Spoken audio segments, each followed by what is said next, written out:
J'engage le gouvernement à tout mettre en œuvre pour l'achèvement des travaux et la fonctionnalité du mémorial Le Diola dans les meilleurs délais. Mesdames et messieurs, dans un contexte mondial marqué par une flambée généralisée des prix du pétrole et des denrées, j'ai rappelé dans mon message à la nation du 16 septembre dernier les mesures de soutien aux populations que le gouvernement a déjà consenties à hauteur de 620 milliards de francs CFA, qui étaient répartis par 300 milliards de subventions au carburant, à l'électricité et au gaz, 157 milliards de renonciation aux recettes fiscales pour éviter le renchérissement du prix du riz, du blé, du sucre et de l'huile. 120 milliards pour la revalorisation des salaires des agents publics. Plus de 43 milliards de transferts d'argent en soutien aux 543 000 ménages de familles vulnérables. J'avais également annoncé le 16 septembre que les mesures d'allègement du coût de la vie et de soutien à l'emploi et à l'entrepreneuriat des jeunes, mais également la lutte contre les inondations, la cherté du loyer, resteront parmi les priorités principales du nouveau gouvernement. Et que nous allions tenir de larges concertations avec toutes les parties prenantes pour arrêter de nouvelles mesures. C'est le sens de cette rencontre d'aujourd'hui. Toujours dans la recherche de voies et moyens d'amélioration du pouvoir d'achat des ménages. Je rappelle en même temps que cette dynamique de lutte contre la vie chère est conforme à l'esprit de la loi 2021-25 relative au prix et à la protection du consommateur. La révision et l'adaptation des textes régissant le commerce ont d'ailleurs permis l'élargissement de la liste des produits soumis à un régime d'encadrement.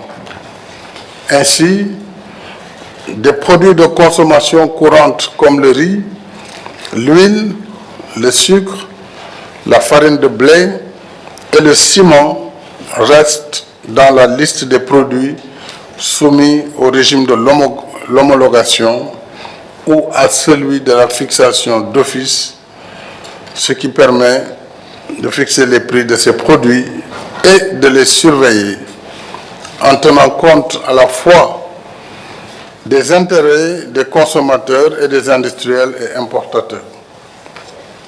Cependant, force est de constater qu'après plus de 2 années de Covid, auxquelles s'est agrégé l'impact de la guerre en Ukraine, la conjoncture économique mondiale s'est davantage détériorée.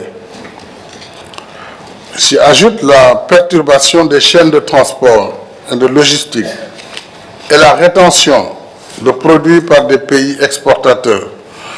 C'est l'exemple du riz brisé indien. Et pour compliquer davantage les choses, les cours actuels du dollar, très élevés, ces cours se traduisent par un renchérissement automatique sur les importations. Donc, tout ça, c'est autant de facteurs négatifs qui agissent sur les prix. Autant dire que la conjoncture est très défavorable et rend notre marge de manœuvre assez étroite. Mais il nous faut faire preuve de volontarisme pour rechercher ensemble ce qui peut encore être fait afin de contenir la tendance inflationniste. Je dois redire ici que l'État continuera de lutter avec tous les moyens légaux contre certaines pratiques visant à créer des inflations artificielles au détriment des consommateurs. Ces pratiques sont injustes et illégales et il nous faut les combattre ensemble avec vous. Il nous faut également mieux soutenir le consommateur local, notamment à travers la plateforme de commercialisation mise en place par le ministère en charge du commerce en ce qui concerne le riz, par exemple.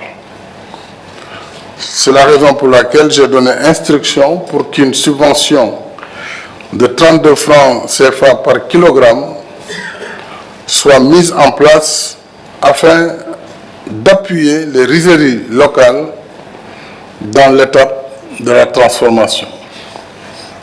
Mais au-delà de ces mesures d'appui, ce sont nos habitudes alimentaires qu'il nous faut changer pour nous rendre moins vulnérables aux chocs extérieurs. Produire ce que nous consommons et consommer ce que nous produisons ne doit pas juste rester un slogan, mais une culture économique et sociale. J'ai rajouté d'ailleurs dans le libellé du nouveau ministère de l'Agriculture et de l'Équipement rural la dimension de la souveraineté alimentaire. Je signale par ailleurs que la problématique du coût et de la pénurie des produits alimentaires et de l'engrais figure au cœur de l'agenda international. Nous en avons abondamment discuté en marge de l'Assemblée générale des Nations unies à New York cette semaine pour voir quelle forme de solidarité internationale pourrait être mise en œuvre pour faire face à ce défi mondial, à l'instar de l'initiative dite Opération Sauvegarde des récoltes, qui est lancée, une opération visant à trouver des solutions pour aider des pays importateurs comme le nôtre à accéder aux engrais. Voilà, mesdames et messieurs, ce que je voulais dire en guise d'introduction pour ouvrir nos concertations en vous remerciant encore une fois de votre présence.